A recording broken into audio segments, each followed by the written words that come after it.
just launched the Majestor SUV in India. The starting price of 40.99 lakhs. It serves as the MG's flagship ICE-powered offering, supplanting the Gloster and completing the full-size three-row SUVs and competing with Toyota Fortuner, Jeep Meridian, Volkswagen Tayron, and Skoda Kodiaq.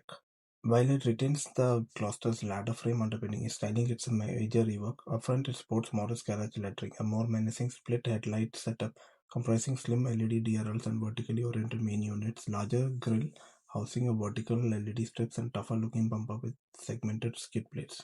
The side is the same as Gloster, save for the new 19-inch alloy wheels, short and chunkier all-terrain tires, more generous and sculpted body cladding, different molding behind the wheel arches. The Majestor rear end features a now connected LED tail lamp setup, Morris garage lettered, encased in black, bold Majestor lettering on the lower section of the tailgate, redesigned bumper and dual exhaust setup.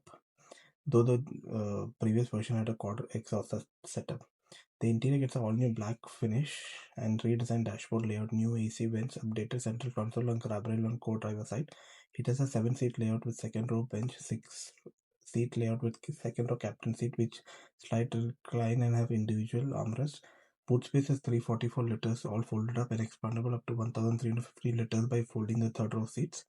It features dual 12.3-inch screens, 360-degree camera, panoramic sunroof connector, CarTech, 12-speed JBL sound system, 64-bit ambient lighting, 2 wireless charging pads, a cabin air filter, 3 driving modes, 10 off-road mode configuration, DPF alerts, clearance system level 2 ADAS and more.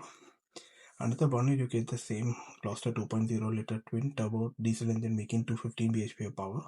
It's pretty impressive for the spec sheet, but unfortunately people in India will go for the Fortuner only.